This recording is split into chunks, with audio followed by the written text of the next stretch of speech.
The Discovery. Captain Zara Kellox had seen many things in her 37 years commanding the galactic research vessel Nebula's Edge. She'd witnessed the birth of stars, the death of civilizations, and the endless dance of cosmic horror that made most sentient beings question their place in the universe. But nothing, absolutely nothing, had prepared her for what she was witnessing in the medical bay of her own ship. "Are you absolutely certain this human is still alive?"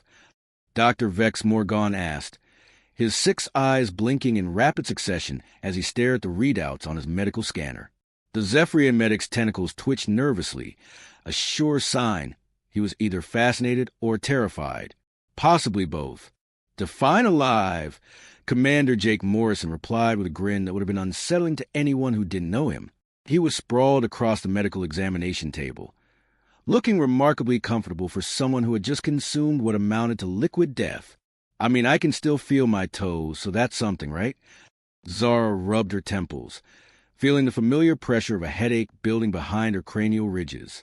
3 months ago, when the Galactic Council had assigned her to transport this particular human to the Andromeda Research Station, she thought it would be a simple milk run. How wrong she'd been.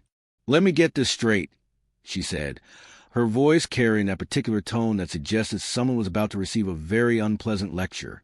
"You voluntarily consumed an entire flask of Xerian Prime whiskey, the same substance that we use to dissolve hull plating when we're out of industrial solvent."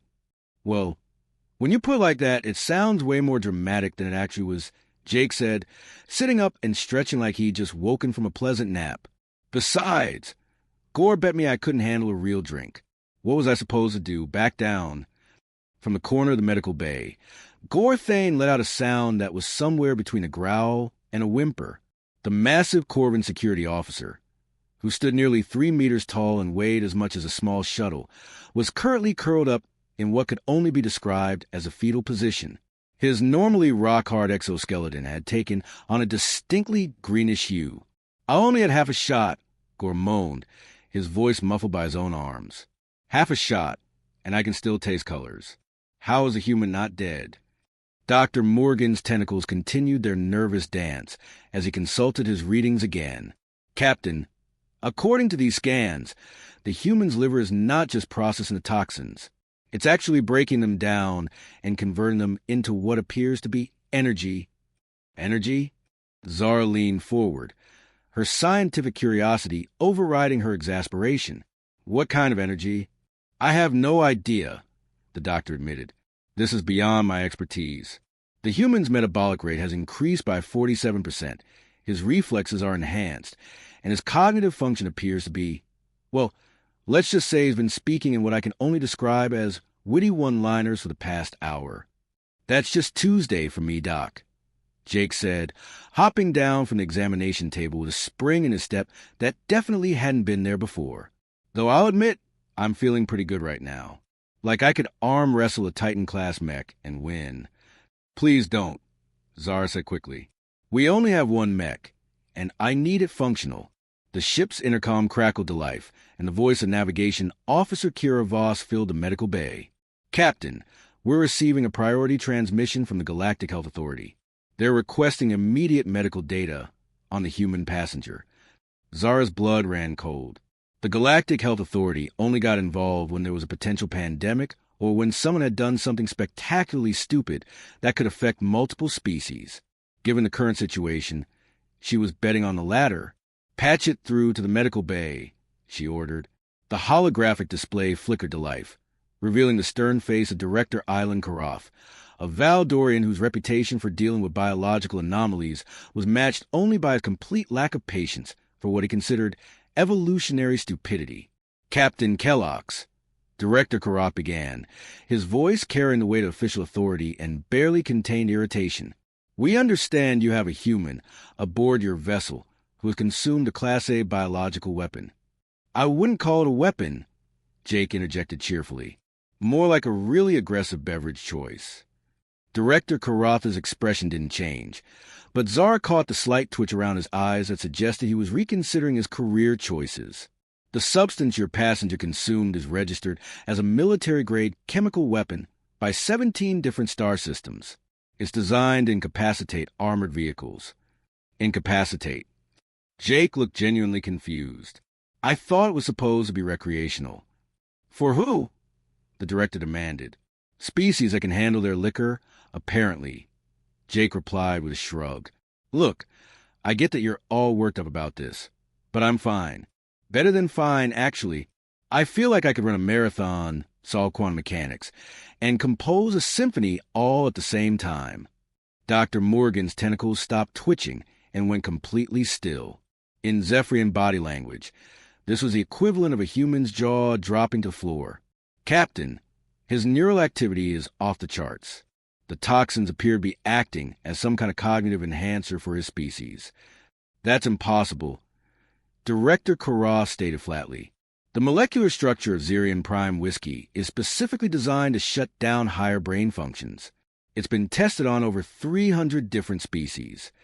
Well, congratulations, Jake said, his grin widening. You just found number 301. And apparently, with the exception that proves the rule. Zara felt a chill run down her spine that had nothing to do with the ship's environmental controls. If humans could not only survive, but actually benefit from consuming what the rest of the galaxy considered lethal poison, what did that say about her species? More importantly, what did it say about the assumptions the Galactic Council had made about human capabilities? Director, she said carefully, what exactly are you suggesting we do about this situation? Immediate quarantine, came the swift reply. The human must be isolated until we can determine the extent of this anomaly. If humans can process Class A toxins as if they were nutritional supplements, then we need to reassess everything we thought we knew about your species. Quarantine. Jake's expression shifted from amused to decidedly less friendly. That's a funny way of saying imprisonment without trial, isn't it? This is a matter of galactic security, Director Karoth insisted. If humans possess natural immunity to our most potent chemical weapons, then the balance of power in the galaxy could be fundamentally altered. Ah, Jake said, his voice taking on a distinctly sarcastic edge. There it is. This isn't about my health or safety. This is about the fact that you've all been designing your weapons based on the assumption that everything in the universe is as fragile as you are. The holographic display flickered as Director Koroth leaned forward. Are you suggesting that humans are somehow superior to the rest of the galactic community? I'm not suggesting anything, Jake replied, his casual demeanor masking what Zara was beginning to recognize as a very dangerous intelligence. I'm stating the obvious. You've built your entire military doctrine around the idea that if something can kill you, it can kill everyone else. Congratulations on discovering that particular assumption might be spectacularly wrong. Captain Kellox, Director Karotha's voice carried a clear warning. You will surrender the human to our custody immediately, or we will be forced to take more direct action. Zara looked at Jake, who had gone very still. The playful attitude was gone, replaced by something that made her remember that humans had conquered their own planet through a combination of stubbornness, creativity, and an apparently supernatural ability to survive things that should have killed them. Director, she said slowly, I'm going to need you to be more specific about what you mean by direct action. The Galactic Fleet has been authorized to intercept your vessel and retrieve the human by force if necessary. The medical bay went silent, except for the soft hum of the ship's systems and Gore's occasional moans of distress. Jake's expression hadn't changed, but Zara noticed that his hands had clenched into fists. How many ships? Jake asked quietly. I beg your pardon? How many ships are you sending to capture one human who had the audacity to drink something that disagreed with your delicate sensibilities? Director Karotha's image flickered again as he consulted something off-screen. A full battle squadron, 12 heavy cruisers, and a command carrier. Jake started laughing. It began as a low chuckle, but quickly escalated into full-blown laughter that echoed through the medical bay. Even Gore raised his head to stare at the human, with a mixture of confusion and concern. 13 ships, Jake managed between fits of laughter. 13 ships to capture one slightly drunk human. Do you have any idea how that's going to look in the history books? This is not a laughing matter, Director Koroth snapped. Oh, but it is, Jake replied, wiping tears from his eyes. It really, really is, because you just made the same mistake that every bully in the history of the universe has made. You've assumed that bigger means better, that numbers mean victory, and that fear equals respect. Are you threatening the Galactic Authority? Me? Threaten you? Jake's grin returned, but there was something predatory about it now. I'm just a human who can apparently drink industrial solvent and ask for seconds. What possible threat could I be to your vast galactic empire? Dr. Morgan cleared his throat nervously. Captain, I'm detecting some unusual readings from a human's adrenal system. His body appears to be producing compounds I've never seen before. Adrenaline, Jake said without taking his eyes off the holographic display. And a few other things that your species probably doesn't have names for. It's what happens when humans get excited about a challenge. Excited? Zara stared at him. They're sending 13 warships to capture you, and you're excited? Captain, Jake said, his voice carrying a note of respect that hadn't been there before. In all the time I've been on your ship, have I ever lied to you? No, she admitted. Then trust me when I tell you that 13 ships isn't nearly enough. The holographic display flickered and died as Director Karoth terminated the connection. In the silence that followed, Zara found herself staring at the human who had just declared war on the Galactic Authority, while under the influence of what amounted to liquid death. Jake, she said carefully, what exactly are you planning to do? Me? Nothing, he replied, his grin widening. I'm going to sit right here and finish metabolizing this excellent whiskey while you decide whether you want to be remembered as the captain who handed over a passenger to people who think drinking the wrong beverage is a crime against galactic security. And if I refuse, then you're going to find out why humans don't just survive impossible things, Jake said, his voice carrying a promise that made Zara's blood run cold. We thrive on them. The ship's proximity alarms began blaring, and Kira's voice crackled over the intercom. Captain, we got multiple contacts dropping out of hyperspace. 13 ships, heavy configuration, and they're not broadcasting friendly intentions. Zara looked at Jake, who was still sitting on the examination table, looking for all the world like he was enjoying the best day of his life.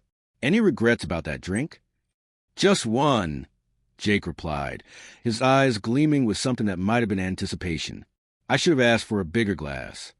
Outside the medical bay, the ship's defensive systems powered up with a low hum that seemed to echo through the hull. 13 ships against one. The odds were impossible. The situation was insane, and Zara was beginning to suspect that she was about to witness something that would change the galaxy forever. All because one human had decided to drink something that could dissolve starship armor. Humans can drink what? Aliens' Deadliest poison versus human liver, Sci-Fi HFY story. The Reckoning. Captain Kellogg's, you have exactly 30 seconds to surrender the human, or we will open fire. The voice of Admiral Kent Various boomed through the bridge speakers with all the authority of someone who had never encountered a problem that couldn't be solved with overwhelming firepower. Zara stood at the center of her bridge, watching the tactical display show 13 massive warships arranged in a perfect attack formation around her single research vessel.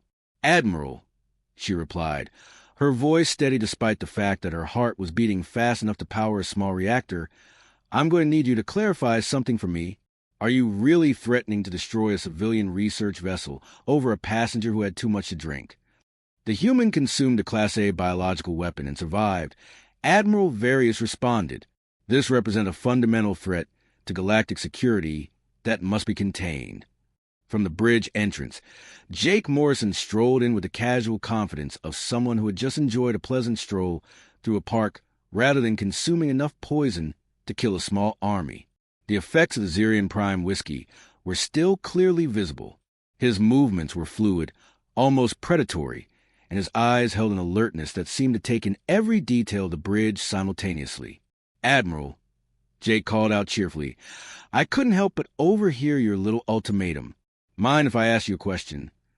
The human will remain silent. Admiral Various snapped. Any attempt at communication will be considered an act of aggression. Well, that's just rude, Jake said, settling into the navigator's chair with the easy familiarity of someone who belonged there.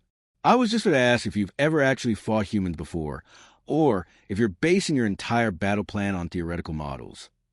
The silence from the speakers stretched for several long seconds. When Admiral Various finally spoke, his voice carried a note of uncertainty that hadn't been there before. Humans are classified as a developing species. Your military capabilities are considered minimal. Minimal, Jake repeated thoughtfully. Minimal? That's interesting. Tell me, Admiral, what you know about human military history. This is not a negotiation, Admiral Various declared, but Zara noticed that he hadn't actually answered the question. Of course not, Jake agreed. This is what we humans like to call target practice. 13 ships against 1. I have to admit, those are some impressive odds. Very dramatic, very intimidating, very stupid. Stupid. Admiral Various's voice rose an octave. You are outgunned, outmanned, and completely surrounded. Surrender now, and your death will be quick. My death! Jake's laughter filled the bridge, and Zara noticed that even her own crew was beginning to look at the human with a mixture of awe and terror. Admiral, you've made a critical error in your calculations. What error? You're assuming I'm trapped in here with you, Jake said, his voice dropping to a conversational tone that somehow managed to be more threatening than any battle cry. When reality is that you're trapped out there with me. The tactical display showed the 13 warships beginning to move into firing position. Each one was easily 10 times the size of the nebula's edge, armed with enough firepower to reduce a moon to constituent atoms. By every conventional measure, this should have been a massacre.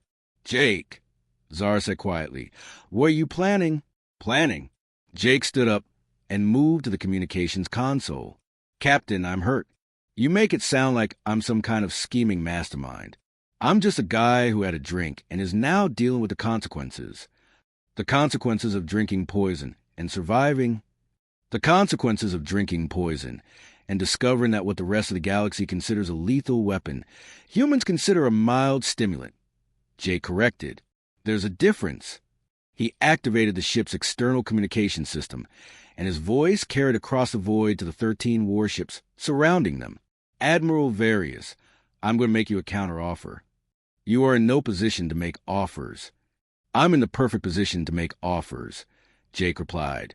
I'm the guy who just proved that your entire understanding of biological warfare is fundamentally flawed. I'm the guy who just demonstrated that humans can process your most potent toxins as if they were health supplements. I'm the guy who is currently standing on a ship that you're about to attack, which means I'm the guy who has absolutely nothing to lose. The bridge went silent, except for the soft hum of the ship's systems and the distant whine of charging weapon systems from the surrounding fleet. Zara found herself holding her breath, waiting for whatever Jake was going to say next. Here's my offer, Jake continued, his voice carrying across the void with perfect clarity. You turn those ships around, you go back to your superiors, and you tell them that humans are not the weak, primitive species they thought we were. You tell them that maybe, just maybe, they should reconsider their assumptions about what we're capable of. And if we refuse, then you're going to learn why humans don't just survive impossible situations, Jake said, his voice taking on a tone that made Zara's blood run cold. We excel at them. Admiral Various's response was immediate and predictable. All ships opened fire. The space around the nebula's edge erupted in a display of destructive power that would have been beautiful if it weren't so deadly. Plasma cannons, particle beams, and missile salvos converged on a small research vessel from 13 different directions simultaneously. And then something impossible happened. The ship didn't explode. It didn't disintegrate. It didn't even seem to notice that it was being attacked. The energy weapon simply stopped. The missiles detonated harmlessly against what appeared to be empty space. The plasma cannons fired continuously, but their beams seemed to have been around the ship like water flowing around a stone. What Admiral Various's voice came through the speakers, filled with confusion and growing fear. What is happening? You're learning, Jake replied calmly. You're learning that humans have been studying your technology for years. You're learning that we've been quietly figuring out how to counter every weapon system in your arsenal. You're learning that the species you dismissed as primitive has been playing a very long game. The tactical display showed the 13 warships frantically adjusting their firing solutions, trying different weapons, different approaches, different angles of attack. Nothing worked. The nebula's edge sat in the center of a storm of destruction, completely unaffected. Impossible, Admiral Various whispered. No single ship could possess defensive capabilities of this magnitude. You're right, Jake agreed. No single ship could. But this isn't just any ship anymore. As if to emphasize his point, the lights on the bridge flickered and changed color. The familiar blue-white illumination shifted to a warm amber glow, and Zar realized with growing amazement that the ship's systems were somehow operating beyond their normal parameters. The whiskey! Dr. Morgan's voice came through the intercom from the medical bay. Captain, the humans' metabolic byproducts are interfacing with the ship systems. He's somehow connected to the entire vessel. Connected how? Zar demanded. I don't know, the doctor admitted, but his neural patterns are synchronized with the ship's computer core. It's as if the toxins he processed created some kind of biological-technological hybrid interface. Jake turned to face her, and Zara saw that his eyes were now glowing with the same amber light that filled the bridge. Captain, I need you to understand something. What you're seeing isn't magic. It's not some impossible technology. It's just what happens when a human gets really, really angry. Angry? They were going to imprison me for having a drink, Jake said, his voice carrying a note of barely controlled fury. They were going to use me as a weapon against my own species. They were going to turn the fact that humans can survive anything into a reason to fear us. The ship shuddered, and Zar realized that they were moving. Not just moving, but accelerating at a rate that should have turned everyone aboard into pace against the bulkheads. Somehow, the internal gravity remained perfectly stable. Jake, what are you doing? I'm giving them a demonstration, he replied. I'm showing them what humans are really capable of when someone threatens our freedom. The tactical display showed the nebula's edge moving through the surrounding fleet like a knife through butter. The 13 warships scrambled to maintain formation, but the research vessel was moving in ways that defied physics. It banked and rolled like a fighter craft, despite being the size of a small space station. Admiral, Jake's voice carried across the void, now amplified to a volume that seemed to shake the very fabric of space. I want you to send a message to the Galactic Authority. Tell them that humans are not their enemy. Tell them that we could be their greatest allies. But tell them that if they ever try to imprison one of us for crime or being different, they will discover that the species they thought was primitive has been holding back. One of the warships tried to ram the nebula's edge. The massive vessel, bristling with armor and weapons, struck the research ship at full speed. The warship crumpled like paper, its hull plates peeling away like the skin of an overripe fruit. The nebula's edge continued its impossible dance through space, completely unaffected. This is impossible, Admiral Various breathed. No species can interface with technology like this. No biological entity can process matter and energy at this level. You're right, Jake agreed. No species can. But humans aren't just any species. We're the species that looked at every impossible challenge in the universe and said, hold my beer. We're the species that turned drinking poison into a party game.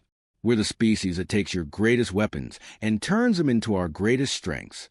The remaining warships began to retreat, their commanders finally recognizing that they were facing something beyond their understanding. But Jake wasn't finished. Admiral, he called out, his voice following the fleeing ships across the void. One more thing. The next time you see a human drinking something that should kill them, remember this moment. Remember that what doesn't kill us doesn't just make us stronger. It makes us capable of things that will redefine what you think is possible. The last of the warships disappeared into hyperspace, leaving the nebula's edge alone in the void. The amber glow faded from the bridge, and Jake slumped back into the navigator's chair, looking suddenly exhausted. Is it over? Zara asked quietly.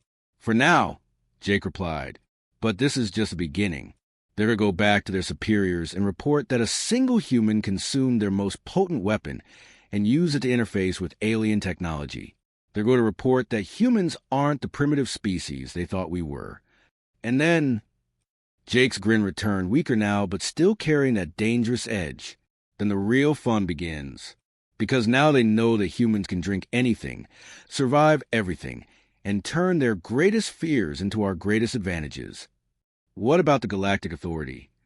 They'll adapt, Jake said with a shrug. They'll either learn to work with us as equals, or they'll learn that trying to control a species that considers drinking poison a recreational activity is a very bad idea. Zara looked at the tactical display, now showing empty space where 13 warships had been moments before.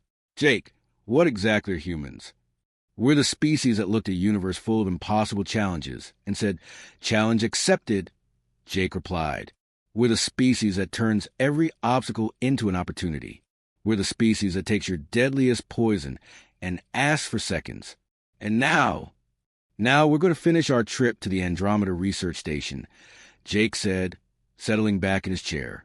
And I'm going to see if they have any more of that excellent whiskey, because apparently I have a reputation to maintain. The nebula's edge resumed its course through space, leaving behind a battlefield where the impossible had become inevitable.